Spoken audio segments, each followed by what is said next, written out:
The Muggle Death Eater and His Daughter by Great 78. Chapter 37. Lazarus and Letters. July 1997. The funeral passed in a numb, hazy blur for Harry. He had the comfort of Ginny and Ron, but knowing he had been betrayed by people he thought he knew cut deeply. He did not even bother to wipe the tears from his face as Dumbledore's tomb was magicked into place. The train carried him back to the Dursleys and number 4 Privet Drive, but he could not muster enough energy to care. He sat in his room for 12 days, hardly leaving except for the loo. His aunt was happy to avoid him, and sent food up to him using Dudley. On day 13, an owl pecked at the window.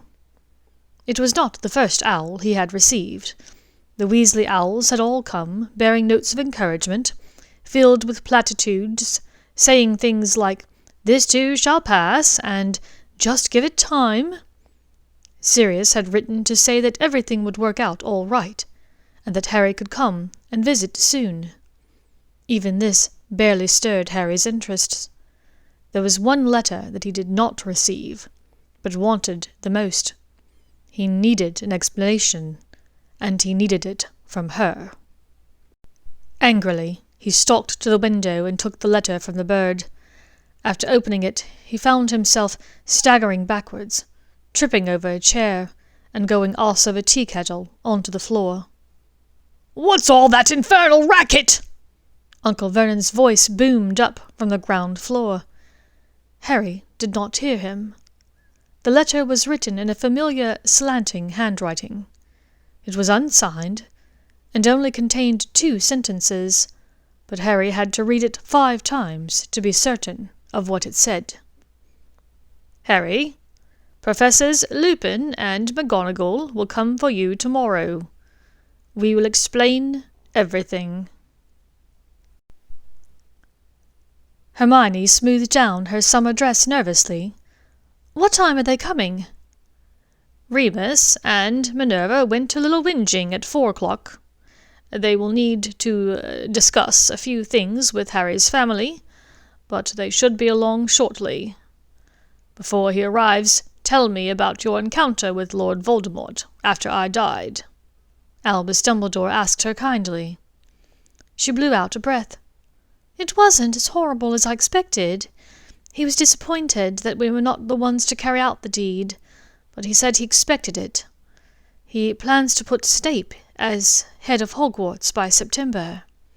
"I am certain that Severus will do an admirable job," Dumbledore said. "I assume, then, that Voldemort is moving forward on his plans for the Ministry?" This question was directed to Richard. "Yes, he has a couple of men working to infurious some of the leadership there," Richard answered. "Imperious, Dad," Hermione corrected him. "Yes, and infurious is something quite different," Dumbledore smiled. "Well, they appear to be making progress at infiltrating the upper echelons of the Ministry. I feel as though within a month, 6 weeks at most, they may be poised to take over. I was just speaking to Tonks about it in the kitchen." "And as far as you know, the Death Eaters are unaware that Harry is coming here today?" Dumbledore asked urgently. Though Richard had already answered this question numerous times, as it was asked by several members of the Order, he answered it again, gladly. "No, he thinks that Harry will not be moved until the end of the month. He isn't expecting the boy to move so soon." "That's good," Dumbledore said. "And how is Draco handling everything?" "He could be better. Having Voldemort as a house guest is stressful. Now that Draco has supposedly sworn his allegiance to him, there's been talk of him taking the Dark Mark," said Hermione. She was understating it a bit. The last time they'd had a moment alone, Draco had nearly broken down in tears at the very idea of being branded with a skull and snake. Dumbledore looked away, abashed. "I hate it for him." "As do I," Hermione said sorrowfully. "For now, Lucius and Narcissa have taken to keeping Draco away from Voldemort as much as possible, aside from group meetings." Behind them, the Floo roared to life. Sirius hurried in from the next room. "Is that Harry?" When he saw that it was Molly and Arthur, accompanied by Ginny and Ron, he masked his disappointment with a smile of greeting. "They aren't back yet?" Molly fretted. "Oh, I hope those awful people don't give Harry trouble. I've never liked them." Noticing Richard in their midst, Arthur was quick to clarify. "Not because they are Muggles, you understand. They are just a special breed, all their own." Richard nodded his understanding. He had heard a few of the horror stories about the Dursleys from Hermione over the years. Behind the Weasleys, the Floo roared again. Harry Potter rushed forward, taking in the group gathered there. He was followed by Lupin and McGonagall. He looked around, his eyes alighting on the Grangers seated next to the man he thought dead up until a little less than 24 hours before. "Can someone explain what exactly the fuck is going on here?" It had been a tearful, restless discussion. Harry lashed out at nearly everyone, including the Weasley children who'd had practically no forewarning at all. Finally, mercifully, he had calmed down enough that he didn't look as though he wanted to avada someone on the spot. Tonks had joined them, and Creature brought tea, which went mostly ignored. The young wizard ran his hands through his hair, exposing the lightning scar. "So, whatever Snape shot, it wasn't the killing curse." "All an act, Potter," explained McGonagall gently. "Professor Snape did not use the killing curse. He transfigured his blasting curse to be green, and performed it non-verbally, just after saying the incantation for the killing curse. Because he did not intend to kill Dumbledore, the words were simply that. Words, with no meaning behind them. Remus and Sirius caught Dumbledore below, and Nymphadora brought him here." "And Hermione, Draco, they were a part of it. They knew, and didn't tell me ahead of time."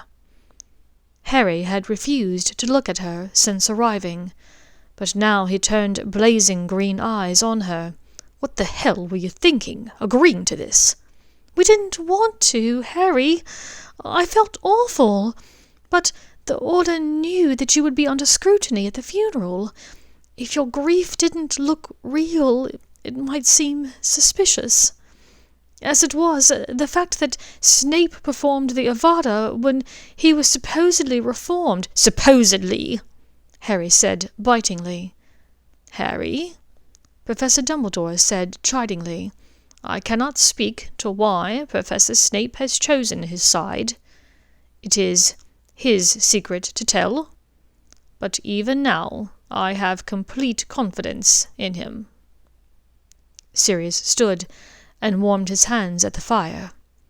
"Voldemort assigned Draco and Hermione to kill Dumbledore. They came to him back in October to let him know. The plan has been in the works for quite some time." Harry rubbed at his scar, deep in thought, and stood to join Sirius next to the fireplace. "So now they're going to be like her father? Undercover, masquerading as Death Eaters?"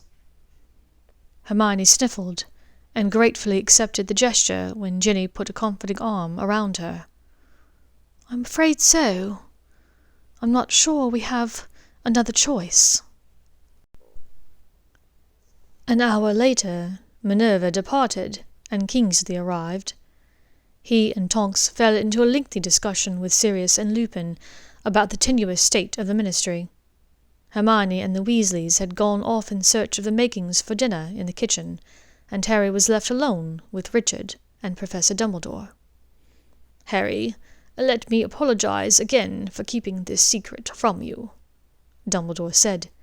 You and I witnessed second-hand exactly how harmful keeping secrets could be this year, many times over in the Pensieve. All of the things we discussed, the things that need to be found, I've asked you to keep them between us. However, with the changes on the horizon, the Ministry, Death Eaters at Hogwarts, I fear your 7th year will not go as one might have hoped." Harry nodded grimly. "I've been thinking about it. Back when I thought you were... well, when I thought I was going to have to figure it all out for myself. I had decided that I needed to go, to search these things out on my own." "You should not do it alone. I will be here, and Sirius, Lupin, the others. We can help you," Dumbledore said. "I may not be able to go out and search, but if there is any help I can offer, any advice—" "Thank you, sir, but this is my fight. It's between me and Voldemort. I think it best if I go it alone." "Harry, if I may speak?" Richard asked superciliously. Harry nodded. "Keeping secrets is necessary in some cases. Sometimes it keeps people safe, keeps dangers at bay. But other times, when you need help, there is no shame in letting people in." He sighed and looked down. "We all keep secrets. Some are big, others not so much. I have kept something from my family for many years in order to keep them safe, and there are times I regret that. But if we are to defeat this man, it's not something you have to do alone." Harry sat back in thought. "I've trusted Ron with my life plenty of times before. Perhaps he would be willing to help." "I'm certain of it," Dumbledore said. "Miss Granger and Mr. Malfoy have also stepped up to help you in the past." "That's true. And Sirius and Lupin have been there for me so many times. They're like the uncles I wish I'd had growing up," Harry said with a far-away look. Dumbledore leaned forward. "I kept secrets from you for most of your 5th year, and it nearly destroyed you. I vowed to tell you more this past year, but I must confess I haven't told you everything. There are still some things you will need to learn for yourself, but I feel certain that you are up for the task." "Thank you, sir." The short summer season passed quickly. Hermione took up doubles tennis with Richard, telling Linda that Richard's friend Robert had a daughter who was as hopeless at tennis as she was, and they were hoping to improve together. Hermione found the meetings with Death Eaters to be filled with long stretches of ridiculous discussion and vaguely menacing rhetoric, punctuated by the occasional horrific jolt of violence. More than once she was made to witness torture by Voldemort or Bellatrix. Draco had given her some occlumency techniques to try.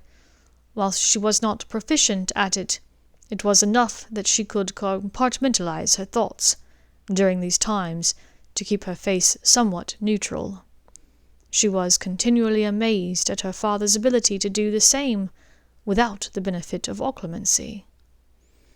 Her only comfort in all of this, besides knowing that her mother was safe in blissful ignorance of this entire situation, was her few stolen moments alone with Draco. She found herself daydreaming about just such a moment on Tuesday morning at the breakfast table. They had gotten away from the group Sunday night after the meeting was over. Their few minutes alone in Draco's bedroom had been amazing, magical. She smiled to herself a bit wickedly. She might not be able to get this wizard to break his future betrothal contract, but she could damn well keep trying. Judging by what had happened in his room, his resolve was thinning. Her parents had already left for work, so she was alone when the letter for Hogwarts arrived. It made her stop short. Hogwarts? Dear God, could she really show her face there again? There were only a few students and professors who knew the truth about what had happened at the end of the last school year. Everyone would hate her. She would be a pariah. Daydreams of kisses, of languid love bites and stifled moans faded. It would be first year all over again, nearly friendless and lonely within her own house, and yet so much worse. Because now it wasn't just that nobody knew her, or that she was different because she was Muggle-born. No, they would have every reason to hate her, to shun her. And the worst of it was, thinking back over some of the awful things that she'd seen this summer, a part of her had to agree with them. September 1997. The welcoming feast for his 7th year was by far the most sombre and dispirited that Draco had ever seen. Several students were missing from every table, and the newest class of first years was one of the smallest they'd had since he'd been there. Hermione was seated at the Gryffindor table, more from habit than anything else. She sat between Ginny Weasley and Neville Longbottom. The former appeared to be holding her hand under the table. The latter seemed to be leaning as far away from her as he possibly could. Two of her best friends, Potter and the Weasel, were missing. Draco wasn't surprised that Potter wasn't there. Soon after Dumbledore's obituary had appeared in the Daily Prophet, there had been questions about the circumstances of Dumbledore's death. The only name that was mentioned in connection with his death was Harry Potter. The article had not outright accused the young wizard of murder, but it had not painted him in a good light.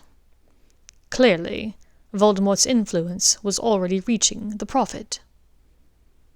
Weasley being missing was a bit more of a mystery. The Weasley family, though unconventional by wizarding standards, were part of the Sacred 28 of purebloods. Hermione had said that she had seen him over the summer, so it seemed odd that the ginger wizard wasn't at school. Draco reminded himself to offer her a seat at the Slytherin table, should she want it. Not that the atmosphere was that much better among the snakes, he realized as the weeks crept on. A handful were gone. Blaze had indeed gone to Italy.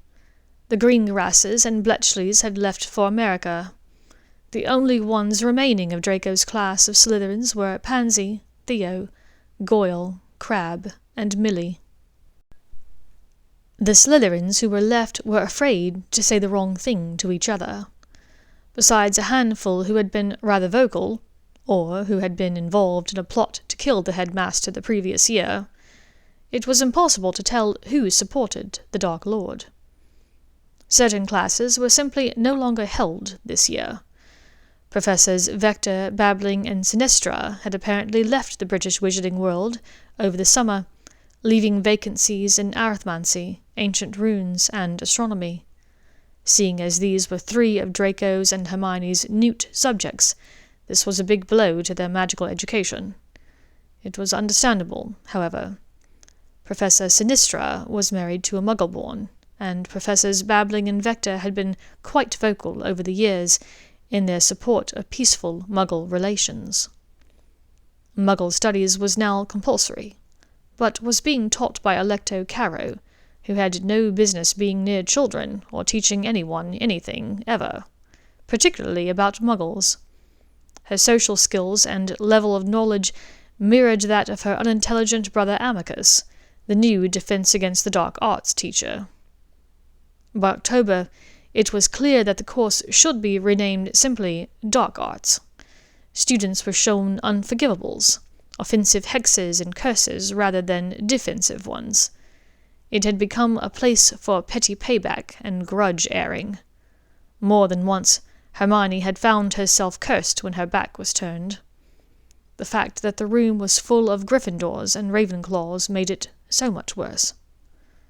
It made it worse knowing that whatever retribution she was receiving, Draco was getting double. October 1997. Sometime in October, Hermione moved into Pansy's room in the Slytherin dormitories. Parvati and Lavender had made it clear that she was no longer welcome in their room. Ginny offered for her to bunk with the sixth-year girls, but Hermione knew that Romilda, Agnes, and Ashley hated her just as much as everyone else did. "It's not a popularity contest, Granger," Pansy had said flippantly, blowing pink smoke rings with her lavender cigarette. "And if it was, you'd have already lost that battle with my old roommate, Millie. She's ridden about half the broomsticks in this place, you know." Despite her distress, Hermione whipped her head around in surprise. "Really? Millicent Bulstrode?" Pansy smiled. "Oh, yeah. She might keep her school trunks in here for appearances, but I'm willing to bet she's over in the Hufflepuff 7th year's quarters as we speak." Hermione racked her brain. There was only one 7th-year boy left in Hufflepuff, head boy Ernie Macmillan. "Ernie?" she asked, amazed. "Sometimes." Pansy lifted an eyebrow at her. "But sometimes Susan." Hermione's jaw could not help but drop open. "Well, good for her. Good for them, really." Pansy laughed. "And what about you, Granger? Have you had any good deeds done for you lately?" Hermione blushed. No, not... Yes. I suppose your whole adventure with Draco last June probably put a damper on your sex life," Pansy said drolly. She blushed harder. "I mean, it isn't like we had much of one anyway," she mumbled, then immediately regretted it, as Pansy nearly fell off of her bed with how quickly she sat up.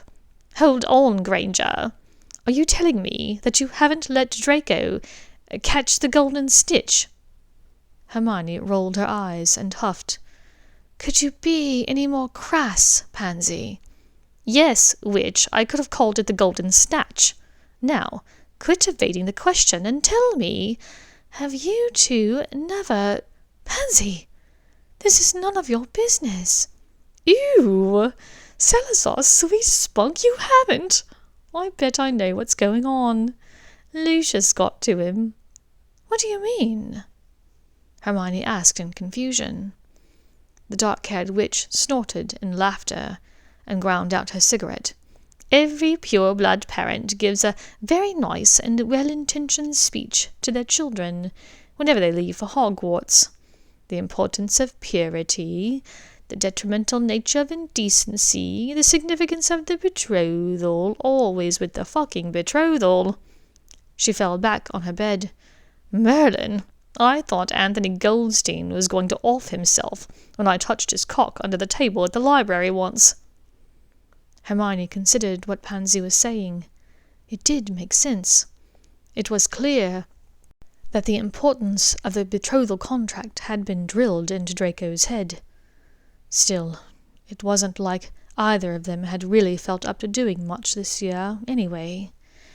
If there was one thing that could kill a mood quickly, it was the day-to-day situation they found themselves in now.